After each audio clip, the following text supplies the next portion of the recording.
ये कार्यक्रम सत्य घटनाओं से प्रेरित है। जिनके साथ ये घटनाएं घटी उसकी वास्तविकता उन्हीं तक सीमित है। भूत प्रेतों और असामान्य विषयों के होने पर चैनल कोई दावा नहीं करता और ना ही प्रोत्साहन करता है।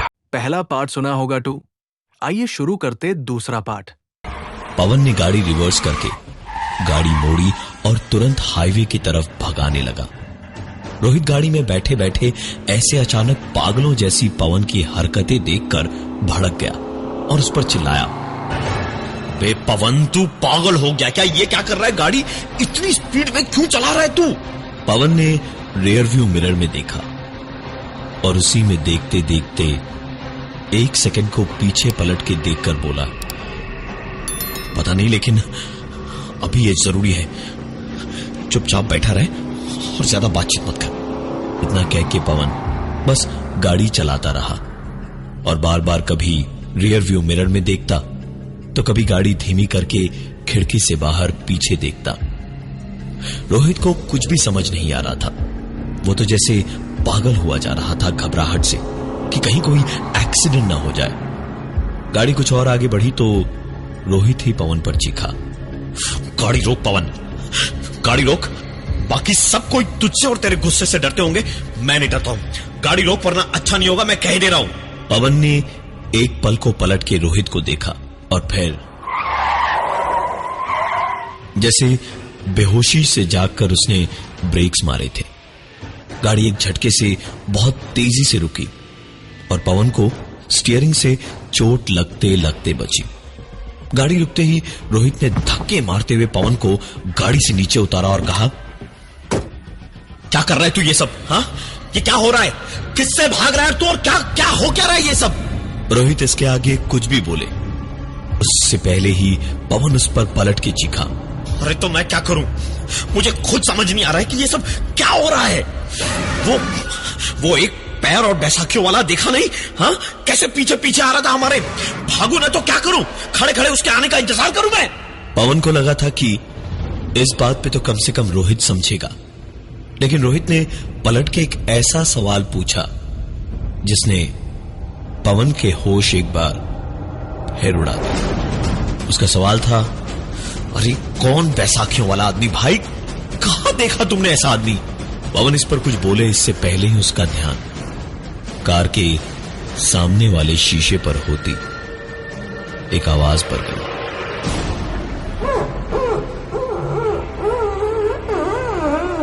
आवाज सुनकर पवन आगे गया और शीशे पर देखा तो जमी हुई भाप पर एक नाम लिखा था, राम कृपाल। और उस नाम को अपनी आंखों से जितनी देर में पढ़ पाता पवन, उससे पहले ही एक आवाज उसके कानों में आई, कुछ याद आया पवन बाबू? मेरे पैसे कहां हैं? पवन तुरंत पलटा। आसपास सिर्फ एक रोहित के अलावा और कोई नहीं था। पवन ने तुरंत कपड़े से गाड़ी का कांच पोंछा और दौड़कर गाड़ी में बैठा। उसके पीछे पीछे रोहित भी बैठा। गाड़ी स्टार्ट करके पवन ने कार को जितनी हो सकती है उतनी तेजी से दौड़ाया और सीधे घर पहुंचते ही उसने अपने कमरे में दन फाइल्स निकाल के देखनी शुरू की और देखते देखते फाइल्स का अंबार सा लग गया। आखिरकार एक फाइल मिली जिसे अपने हाथों में लेकर देखते ही पवन ने अपना माथा पीट लिया। बिना वक्त बर्बाद किए अगले ही दिन पवन ने उस फाइल का निपटारा किया और तकरीबन 11 लाख का चेक बनवाकर राम कृपाल के घर पहुंचा। लेकिन राम नाम सत्य है, राम नाम सत्य है, राम नाम। वहां चेक लेने वाला कोई नहीं था।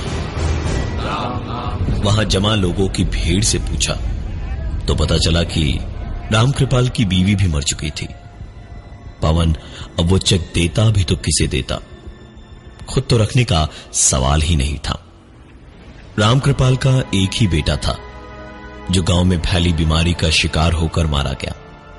सब कुछ बेच बिचाकर गांव से जब शहर में आया तो पढ़ा लिखा तो ज्यादा था नहीं। जिस किराए के मकान में रह रहा था वहीं पर उसने एक दुकान भी खोली थी। और यही 2 साल पहले लाइफ इंश्योरेंस और हेल्थ इंश्योरेंस की कुछ पॉलिसीज उसे पवन ने ही बेची थी, ताकि उसे कुछ भी हो जाए तो उसकी बीवी को कभी दिक्कत ना हो। पवन ने पॉलिसी बेचते हुए कहा था, चाचा ले लो पॉलिसी, तुम्हारी भलाई के बहाने हम बच्चे थोड़ा पुण्य कमा लेंगे। कुछ ही दिन पहले एक एक्सीडेंट में उसकी एक टांग कट गई थी, जिसके बाद एक बैसाखी और एक टांग पे इंश्योरेंस कंपनी के चक्कर लगा लगा के थक गया, लेकिन उसे पैसे नहीं मिले। बीमारी में बिना दवा के पहले राम कृपाल मरा और फिर उसकी बीवी। पवन ने फॉर्जरी का काम करके सारे पैसे अपने नाम किए और उसी से अपनी कार का लोन चुकाया। पवन ने खर्च किए हुए 4 लाख रुपए और अपनी जेब से इधर उधर सब कुछ जोड़कर पूरे 11 लाख का चेक बनवाया था। और अब जब कोई उस चेक को लेने वाला ही नहीं था, तो पवन ने सोचा कि पैसों की चोरी से ही तो दिक्कत है ना, मैं ये पैसे भले काम के लिए डोनेट कर देता हूं। उसने तुरंत जाकर एक अनाथालय में चेक जमा कर दिया और मंदिर में प्रसाद चढ़ा के अपने घर आया कि अब शायद बला टल गई है। दिन भर छुट्टी लेकर घर में ही बंद रहा पवन, और 2 दिन बाद उसी अनाथालय से फोन आया और पवन को मिलने के लिए बुलाया। पवन वहां पहुंचा तो अनाथालय के मैनेजर ने साफ साफ कह दिया, देखिए पवन जी, ये चेक हम आपसे ले नहीं सकते। इसका बैकग्राउंड चेक हमने किया तो कोई हिसाब नहीं मिल रहा है आपके अकाउंट का। हमें बेफजूल की दिक्कत में मत डालिए और अपना ये चेक आप वापस ले जाइए। और इतना कह के पवन को उसका चेक वापस दे दिया गया। पवन उसे लेकर बाहर निकला तो सड़क पार करके अपनी गाड़ी की तरफ जाते हुए एक गाड़ी ने उसे टक्कर मार दी। पवन 1 हफ्ते तक बेहोश था। रोहित ने ही सारी भाग दौड़ की और जब आखिरकार 7 दिन के बाद पवन को होश आया तो उसने देखा कि उसकी दाईं टांग काटनी पड़ी थी। पवन खुद को संभाल नहीं पा रहा था और रोए जा रहा था। जब रोहित ने उसे संभाला, भाई रो मत यार, देख जो होना था वो हो गया। सबसे बड़ी और अच्छी बात यह है कि जिंदा है भाई, और क्या किस्मत है तेरी। मेरे पास तो फूटी कौड़ी नहीं थी, वो तो तेरी जेब से चेक मिल गया था, उसी पैसों से तेरा इलाज हुआ है। पवन बस रोहित का मुंह ही देखता रह गया।